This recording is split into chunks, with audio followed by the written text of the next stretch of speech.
Добар ден, почитувани гледачи на Автомагазин. Денеска имаме прекрасен есенски ден и едно прекрасно ново возило на македонскиот пазар. Тоа е Алфа Ромео Тонале. Него ќе го имаме во тестот, а сега тргаме веднаш со флеш вестите.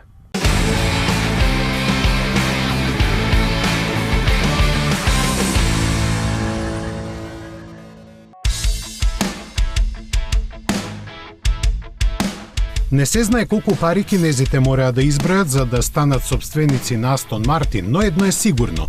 Гили незапирливо навлегува во интернационалната структура на автомобилскиот бизнис.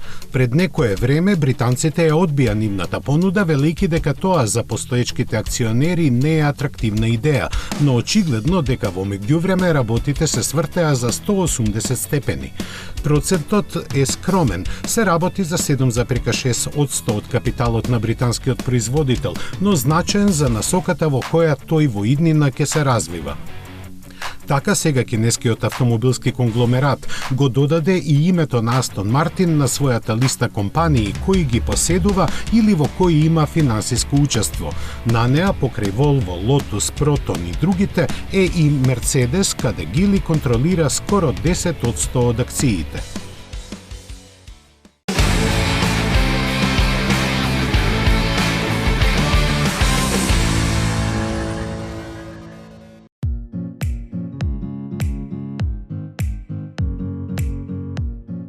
После успешната инвазија на Норвешка како пилот пазар, кинескиот Build Dream е подготвен за освојување и на остатокот на Европа. За почеток, како први земји во кои ќе се продаваат електричните возила на марката се избрани уште Шведска, Данска, Холандија, Белгија, Луксембург и Германија, на кои подоцна ќе им се придружат Франција и Велика Британија. Засега не е познато кога ќе се стартува и на другите европски пазари, но сигурно нема многу да се чека. Овој колос на кинеската автомобилска индустрија своите надежи за конкурентниот европски пазар ги полага во 3 модела, 2 кросовери и една лимузина. Подготвеноста за нивно комерцијално лансирање ја изразија со објавувањето на референтните цени за Германија, кои нималку не се скромни. Во Build Your Dream силно нагласуваат дека возилата се развиени имајќи ги предвид европските купувачи, на кои за да се искорени било каква недоверба, им се нуди 8 годишна гаранција за батериите. Понудата ја предводи компактниот Atto 3, кој се одликува со Dragon Face дизајнерскиот јазик. Има 204 конски сили и батерии кои ќе му овозможат поминување на 420 км, а ќе чини 38.000 евра. Неговиот постари поголем брат Танк, со кого започна освојувањето на Норвешка, има 7 седишта, по еден електромотор за секоја оска со вкупно 516 коњи и автономија од 400 км, а ќе чини дури 72.000 евра. Идентична сума треба да се издвои за елегантната лимузина Хан, која го има истиот погонски систем, но со едно полнење може да помине 520 км. Кинезите не објавија колкави им се амбициите за продажбата.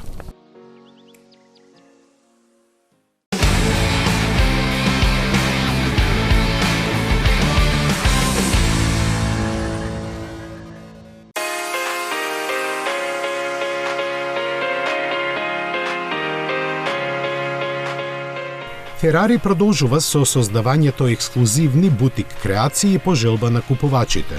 Најновиот уникатен примерок е чистокрвен родстер направен на база на 812 GTS според спецификациите на неговиот собственик од Тајван. Означен е како SP51 и го има 800 коњи моќниот V12 мотор кој гарантира врвно задоволство во возењето. Перформансите сепак не се во преден план, туку целосното отсуство на било каков покрив.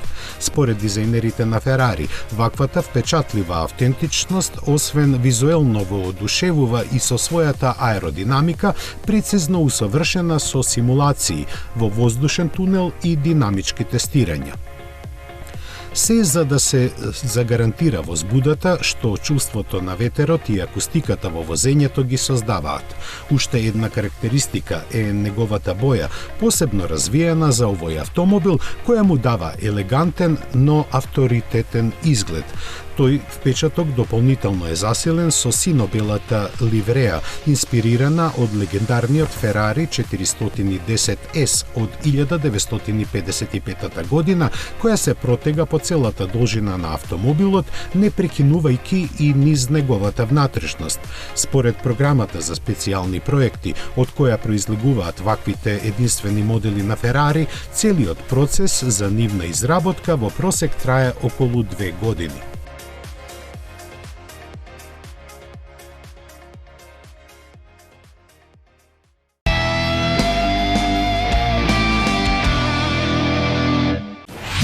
Метрополис, број 1 радиомрежа. Мислите на ново возило? Одберете возило, Шпаркасе лизинг купува за вас. Вие бирате година, модел, боја, месечна лизинг рата. Ние реализираме Шпаркасе лизинг. Шпаркасе лизинг ги финансира сите видови на патнички возила.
Спремен си? Еј, не! Документите се уништени, а немам веќе време. Имам копии дома. Ќе ми дадеш својата кола да одам по нив? Океј. Спремни да го пробате Peugeot 308 со стайл ниво на опременост и 1,2 Пиуатек мотор со 110 конски сили. Сега во понуда за 15.990 евра.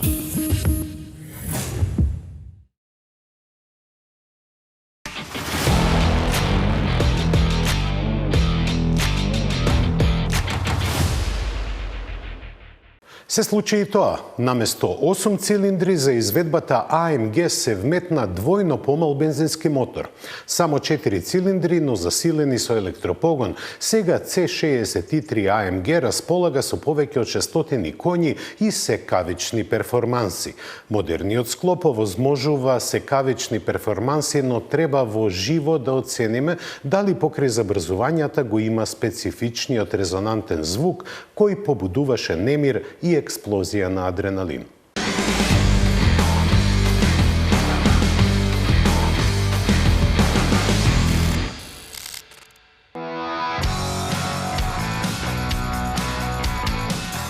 Големо име, мал мотор. Тоа е главната карактеристика на најновото AMG издание на C-класата на Мерцедес со бројчана ознака 63 и суфикс SE Performance. Дека е хибрид можеби ќе ви стане јасно, но и дека сте криптоаналитичар од оваа моќно склопена ознака нема да дознаете дека во носот на популарниот Мерцедесов модел се крие дволитарски 4-цилиндричен мотор. Тоа заменува досегашната двојно поголема V8 погонска единица, нудејќи дури и подобри перформанси. Бензинскиот дел од хибридниот склоп развива сами за себе повеќе од солидни 476 коњи, а електричниот уште 204. Прегнати заедно ќе го лансираат до 100 на час за бомбастични 3,4 секунди, додека максималната брзина вообичаено ограничена е на 250 км на час со опционалниот AMG Drivers пакет кој се отклучува на 280. Заради овие бројки германците се горди на технички перфектно склопениот мотор. Тој се појави пред 3 години кај моделите со погон на предните тркала за подоцна да биде прилагоден за надолжно поставување. Има комбинирано впрскување и електричен турбокомпресор, сега со поголем диаметар. За пренос на силата кон сите 4 тркала се користи 9-степена трансмисија, а инсталиран е и стартер алтернатор со ремен кој помага при тргнување од место. Хибридната надградба е иста онаа покажана пред година дена кај AMG GT63. Електричниот модул е сместен на задната оска и вклучува двостепена трансмисија и диференцијал со електронска контрола на блокирањето. Во хибриден режим на возење силата на бензинскиот мотор преку карданското вратило се пренесува на задните тркала. Но ако во електричен режим кој се користи до 125 км на час, тие започнат да продлизгуваат. Електрониката, дел од погонската сила на електромоторот, ќе пренесе кон предната оска, користејќи ги именувачот и централната спојка.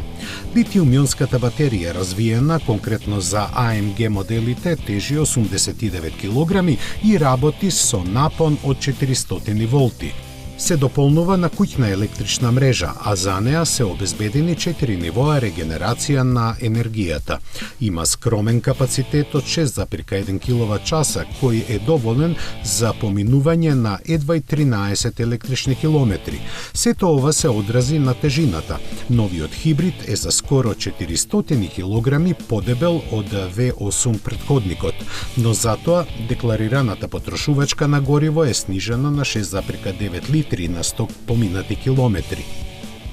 На возачот на располагање му се 8 режими, а системот за управување делува и на задните тркала, кои при мали брзини се свртуваат спротивно од предните, а на автопат на иста страна со нив. На тој начин се обезбедуваат поголема подвижност на мал простор и подобра стабилност при поголеми брзини. За второто ќе се грижи и електронски контролираното ослонување, кое може да се подесува на 3 различни начини. Во продажба се очекува од наредната година по цена која веројатно ќе надмине 100.000 евра.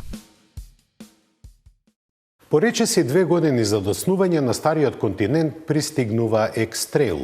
Во Соединетите Американски држави и Јапонија Nissan Rogue бележи солидни резултати, а тој е технолошки и може да се каже дизајнерски близнак на X-Trail.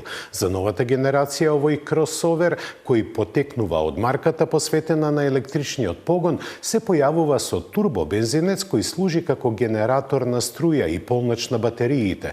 Технологија веќе видена пред 10 години во Opel Ampera и Chevrolet Bolt.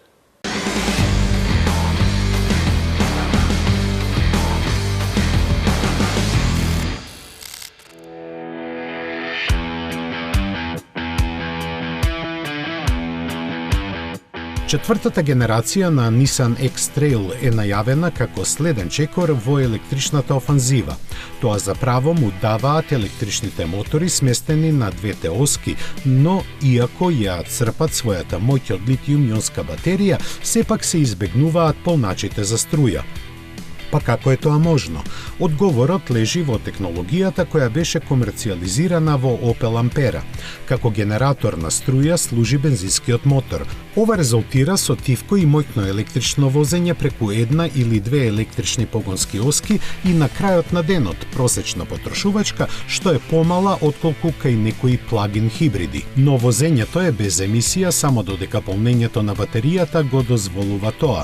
Потоа моторот мора повторно да работи, обично со мал капацитет додека не ги наполни доволно батериите. Во моментот ексклузивно за Nissan погонскиот систем се состои од батерија со голем капацитет и интегрирана погонска група која вклучува 1,5 литарски турбобензински мотор со 158 конски сили, со променлив однос на компресијата, генератор на моќност, инвертор и електричен 150 киловати силен мотор во задниот дел. Бензинскиот мотор се користи исклучиво за производство на електрична енергија, додека електромоторите ги придвижуваат тркалата. За разлика од некои хибридни возила, брзината на бензинскиот мотор во X-Trail и Power се движи во склад со брзината. За таа цел инженерите развија систем наречен линеарна мелодија. Ја регулира и постепено ја зголемува брзината на 1,5 литарскиот мотор за да ја покрие потребата од енергија при забрзување. Како резултат на тоа, перформансите и звукот се развиваат на сличен начин. Во новиот X-Trail за прв пат се користи системот за погон на сите тркала e-Force, кој е специјално прилагоден на електрифицираните погони. Благодарение на дополнителниот електричен мотор од 100 киловати на задната оска, системот развива купна моќност со 157 киловати и на тој начин забрзува од 0 до 100 км на час за 7 секунди. Не само што го оптимизира вртежниот момент напред и назад, туку и независно ги контролира сопирачките на сите 4 тркала. Резултатот е однесување во свиоци што точно одговара на намерите на возачот. Како алтернатива на e-Power погонот, Nissan нуди традиционален турбобензинет со променлив однос на компресија. Со зафатнено од 1,5 литри, 4-цилиндерскиот мотор развива 163 конски сили и 300 Нм вртежен момент. Континуирано променливиот менувач Xtronic секогаш ја испраќа силата на предните тркала. Погонската група е стандардно комбинирана со 12 волтна блага хибридна технологија. Погонската констелација на новата платформа CMF-C од сојузот на Renault, Nissan и Mitsubishi носи опипливи предности покрај вкупната мала потрошувачка и можноста за електрично покривање на растојанија без издувни гасови. Централниот контролен елемент е дисплејот од 12,3 инчи, кој ги контролира поставките за навигација и инфозабавниот систем. Дополнително 12,3 инчниот TFT екран со повеќе информации обезбедува дополнителна содржина. Екраните се комплетирани со iHead-up дисплеј кој има најголема диагонала на проекција во овој сегмент од 10,8 инчи. За 2 декади, колку се произведува X-Trail е продаден во скоро 7 милиони примероци. Неговата продажба започнува во текот на есенва, а цените на западноевропските пазари ќе започнуваат од 34.000 евра.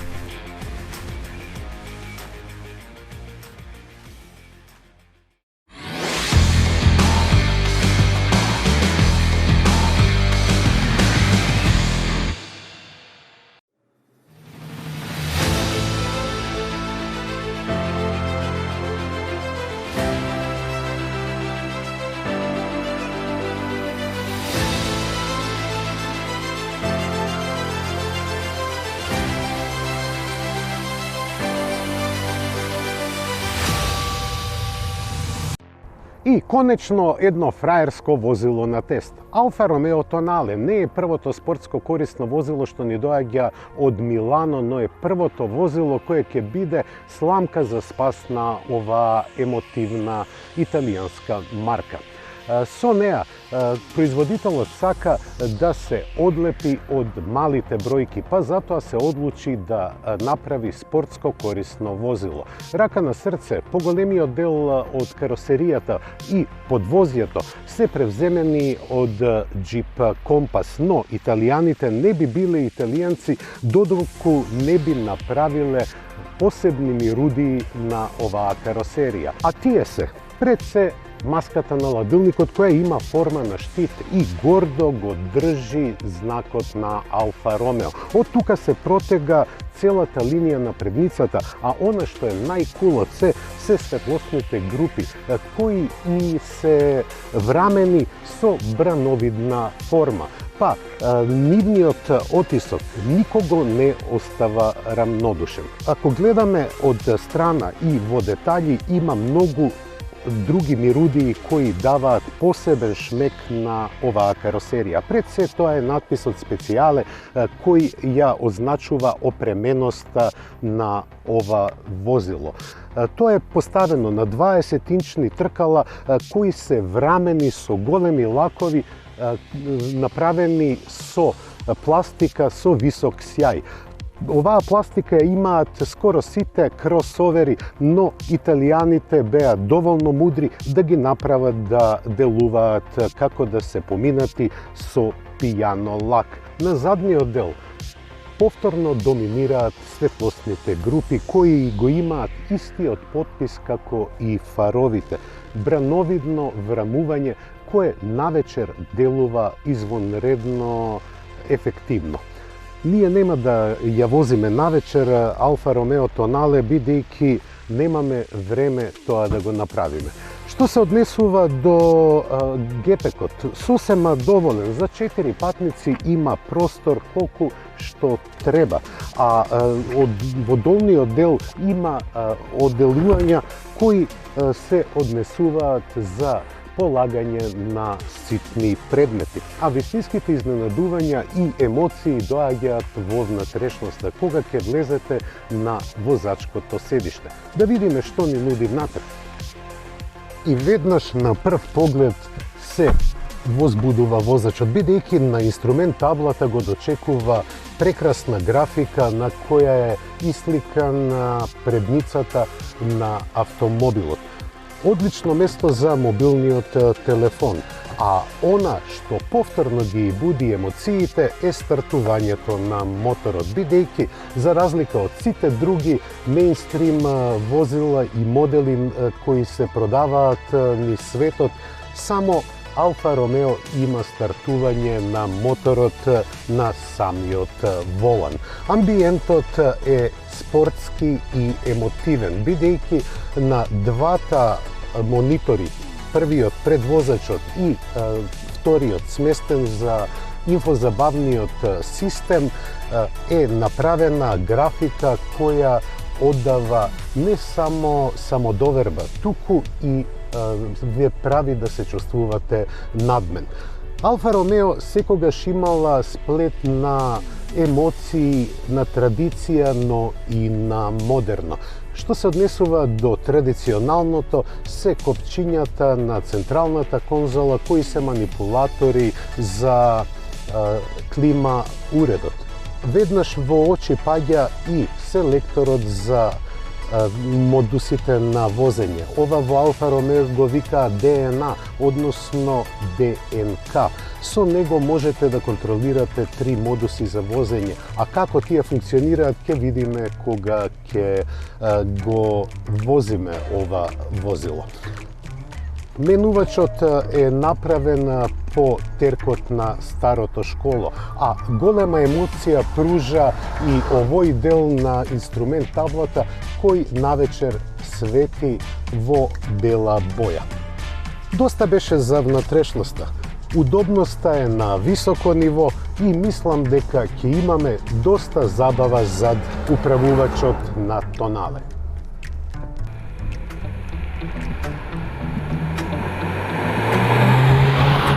Моделот Тонале треба да биде модел кој ќе ја однесе Алфа Ромео на ново ниво.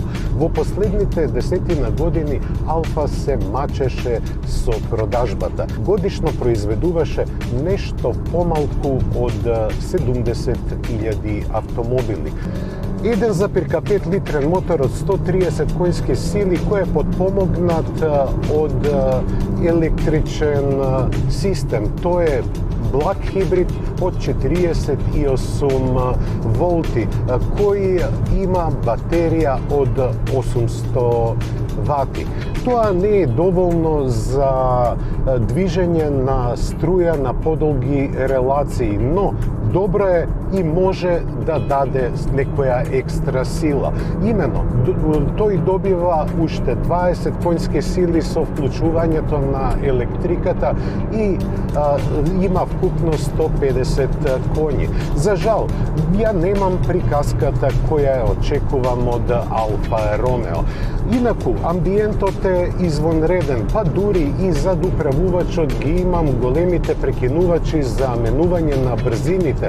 Автоматскиот менувач има 7 степен пренос кој многу добро функционира со бензинскиот мотор, но кога ќе се уклучи и електричниот, се чувствува дека оваа комбинација не е толку добро исинхронизирана. Но далеку од тоа дека не овозможува едно линеарно забрзување и добро чувство зад управувачот. Во Dynamic модот на возење се чувствува дека амортизацијата е нешто покрута.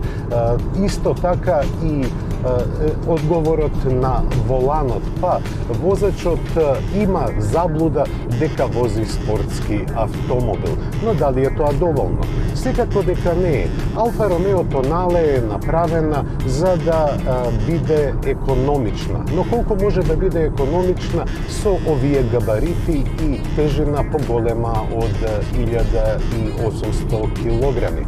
Јас со неа поминав нешто повеќе од 600 километри и за таа дистанца забележав просечна потрошувачка од 7,1 литар. За жал, во свиоци не можам многу да се забавувам, но многу подобра перформанса има од повеќето спортско корисни возила кои се припадници на оваа класа. Кога се форсира моторот, се слуша продорен звук што излегува од него и тој се чувствува и во кабината. Поентата на овие автомобили е да изгледаат одлично, да не се возат на терен и да се ужива во секој изминат километар. Тоа Тонале и го овозможува, бидејќи амбиентот во внатрешноста мене многу ми се допаѓа. Вистински италијански амбиент на спортски автомобил. Бидејќи се работи за италијански автомобил, се гледа дека и квалитетот на пластиките не е на највисоко ниво, но далеку од тоа дека е на ниво што заслужува критика.